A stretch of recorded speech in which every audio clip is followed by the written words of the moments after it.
the external world, how can we be sure that such a world really exists? Definitely we cannot. The only reality we cope with is the world of perceptions we live within our minds.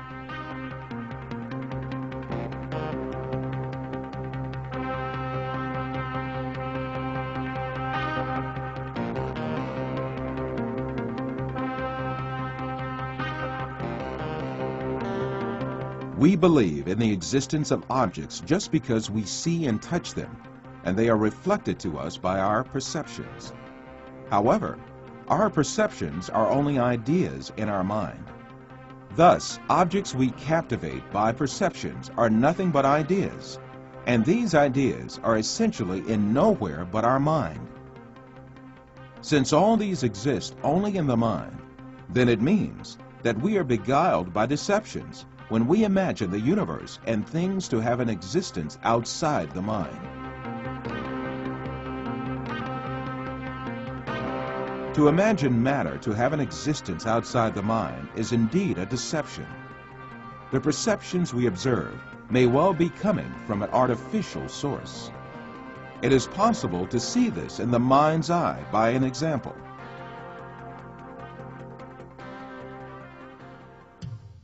First, let us suppose that we could take our brain out of our body and keep it alive in a glass jar. Let us put a computer in which all kinds of information can be recorded.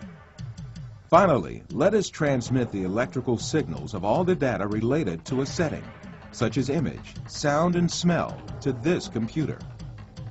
Let us connect this computer to the sensory centers in our brain with electrodes and send the pre-recorded data to our brain. As our brain perceives these signals, it will see and live the setting correlated with these. From this computer, we can send to our brain also signals pertaining to our own image.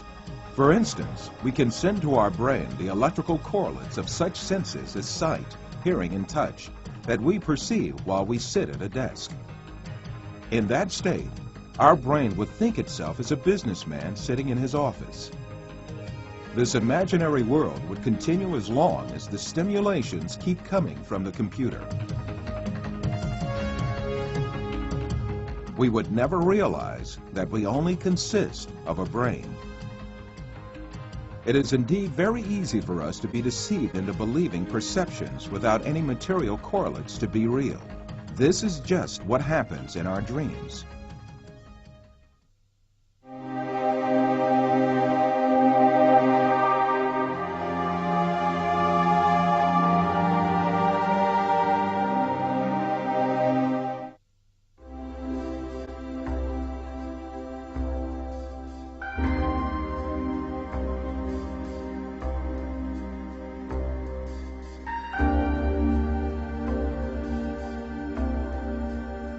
For you, reality is all that can be touched with the hand and seen with the eye.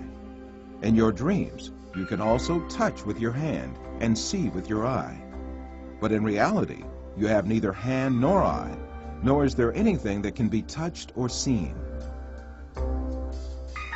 Taking what you perceive in your dream to be material realities, you are simply deceived.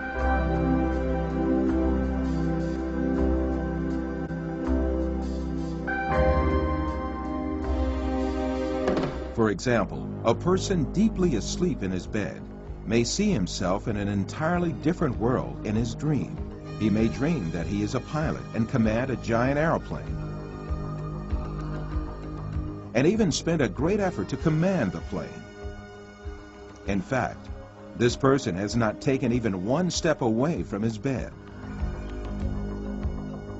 In his dreams, he may visit different settings and meet with friends, have a chat with them, eat and drink together. It is only when the person awakes from his dream that he realizes all were only perceptions.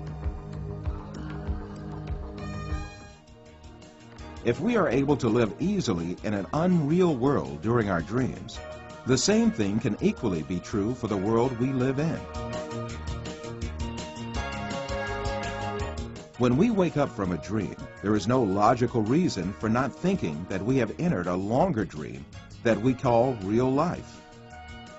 The reason we consider our dream to be fancy and the world as real is nothing but a product of our habits and prejudices.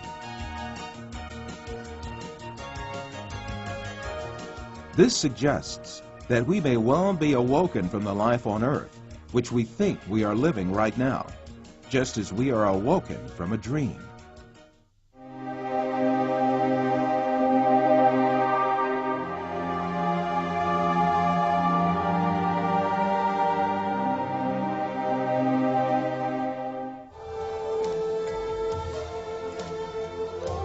After all these physical facts arises the question of primary importance. If all physical events that we know are intrinsically perceptions, what about our brain? Since our brain is a matter just like our arms, legs, or any other object, it also must be a perception just like all other objects. An example will illuminate the subject further. Let us think that we extend the nerves reaching our brain and put it outside our head, where we can see it with our eyes. In this case, we would be able to see also our brain and touch it with our fingers. This way, we can understand that our brain is also nothing but a perception formed by the senses of vision and touch. Then, what is the will that sees, hears, and perceives all other senses if it is not the brain? Who is it that sees, hears, touches, and perceives the taste and smell? Who is this being that thinks, reasons, has feelings, and moreover that says, I am me? One of the important thinkers of our age, Karl Popper, also poses the same question. Since the Greeks, philosophers have been thinking about the ghost in the machine, the small man within the small man, etc. Where is I, the person who uses his brain? Who is it that realizes the act of knowing? As St. Francis of Assisi said, what we search for is the one that sees. In fact, this metaphysical being that uses the brain, that sees and feels, is the soul. What we call the material world is the aggregate of perceptions viewed and felt by this soul. Just as the bodies we possess and the material world we see in our dreams have no physical reality, the universe we occupy and the bodies we possess now also have no physical reality. The real absolute being is the soul. Matter consists merely of perceptions viewed by the soul.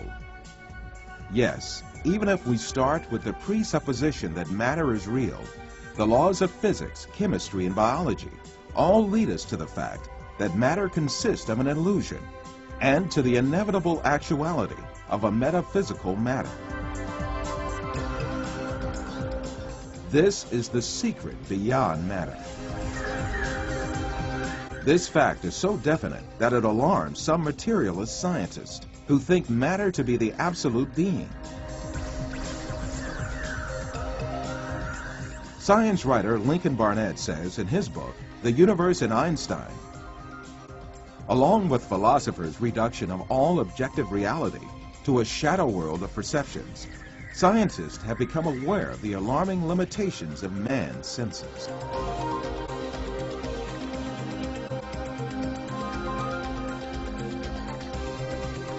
All these facts bring us face to face with a very significant question. If the thing we acknowledge to be the material world is merely comprised of perceptions given to our soul, then what is the source of these perceptions? In answering this question, we must consider the fact that matter does not have a self-governing existence by itself, but is a perception. Therefore, this perception must have been caused by another power, which means that it must have been created. Moreover, this creation must be continuous. If there were not a continuous and consistent creation, then what we call matter would disappear and be lost. This may be likened to a television. on which a